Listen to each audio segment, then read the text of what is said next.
Hi, Gil from Testing Gil here. Today I want to talk about web component tests.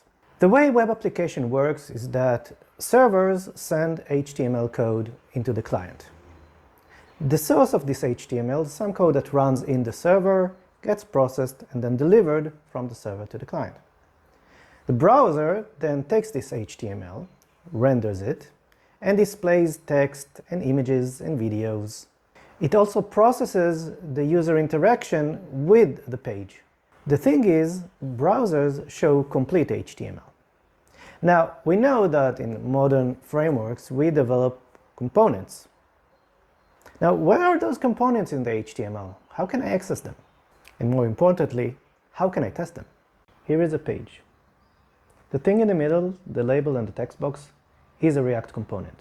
Here is the page's code. It's written in Next.js. As you can see, it contains the component. And here is the component's code. Now, let's look at the result of the HTML.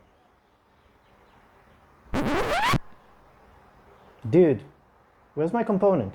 Web components are a bit weird for someone coming from object orientation. If, for example, you have a class in Java, regardless of where it is in a library or a package, you can always create an instance of it and use it. That means when you're testing the class, you actually do that. You create an instance, execute the code, and query it. Web components are similar in this way. In the beginning, you can write a component test that renders the component and checks its behavior and interaction, and it looks just like a unit test. Something like this.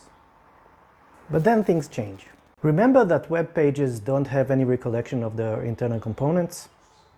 That's because during the build process, the pages are really cut down into bits of HTML and JavaScript.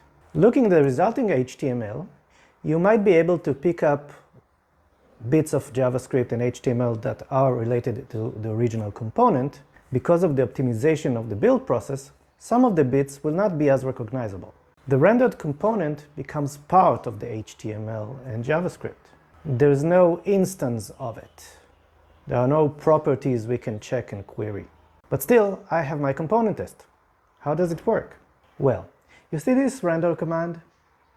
What it actually does is translate this into the partial HTML and JavaScript. It does this inside a container or a test bed. Since components compile into partial HTML, we need some kind of a replacement for the full page that will run in the browser in production. And this is the job of the container.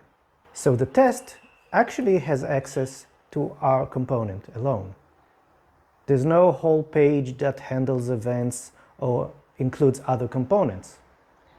It runs only our code in isolation. That means that everything in our test is just the resulting HTML of our component.